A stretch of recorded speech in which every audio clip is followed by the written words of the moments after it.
여러분 안녕하세요. 만나서 반갑습니다. 오늘은 9번째 기도 날입니다.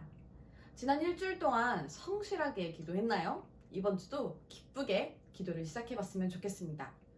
오늘은 하나님의 이름을 위하여 기도해 볼 건데요. 주기도문에는 이름이 거룩히 여김을 받으시오며 라는 기도가 등장합니다. 이미 하나님이 거룩하니까 하나님의 이름이 거룩한 건 당연하지 않을까요? 우리가 하나님의 이름을 거룩하게 만들 수 있을까요? 좀 더 쉽게 이해하기 위해서 반대로 한번 생각해 볼게요. 하나님의 이름을 거룩하게 여겨지게 만드는 것이 아니라 하나님의 이름이 거룩하게 여겨지지 않게 만들 수 있을까요? 이 일이 역사 속에서 일어났습니다.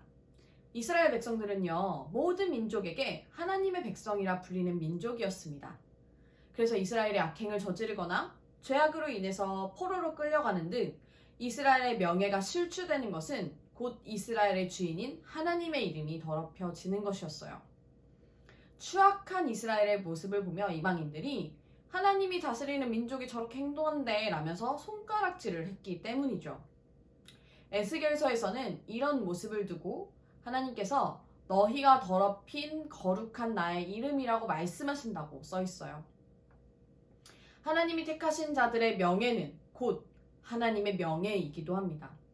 하나님의 백성들이 잘못 사는 삶은 하나님의 이름을 더럽히게 만듭니다. 자, 그럼 더럽혀진 이름은 어떻게 될까요? 에스겔서 36장 22절에서 23절에서는 이스라엘 백성으로 인해서 더럽혀진 자신의 이름을 스스로 거룩하게 만드시는 여호와의 모습이 나타납니다. 내가 이렇게 행함은 너희를 위해 함이 아니요 너희가 들어간 여러 나라에서 더럽힌 나의 거룩한 이름을 위함이라. 여러 나라 가운데서 더럽혀진 이름 곧 너희가 그들 가운데서 더럽힌 나의 큰 이름을 내가 거룩하게 할지라 라고 선언하십니다. 하나님께서 자신의 이름을 위하여 일하신다고 선언하신다는 거죠. 그 방법이 뭐냐면 내가 여호와인 줄 여러 나라가 알게 하는 것입니다.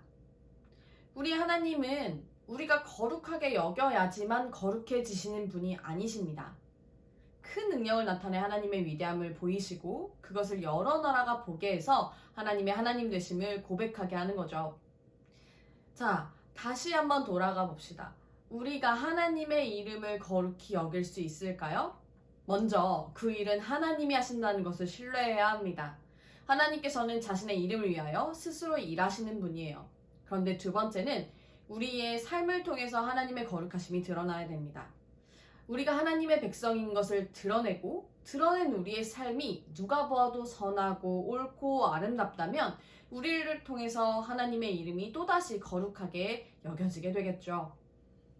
우리는 우리의 삶을 통해 하나님을 알지 못하는 자들이 하나님을 비웃지 않도록 하나님의 명예를 높이는 삶을 살기 위해 애써야 합니다.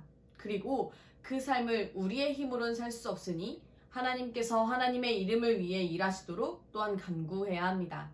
이것이 하나님의 이름이 거룩히 여겨지기를 구하는 기도의 바른 모습입니다. 자, 이제 프로젝트북에 우리가 하나님의 명예를 위해서 살겠다고 우리의 삶이 하나님의 이름을 높이는 삶이 될 수 있게 해달라고 다짐하며 하나님의 도우심을 구하는 기도문을 작성해 보고요. 그 기도문대로 살아가며 또다시 기도하는 여러분들이 되기를 다짐해 봅시다.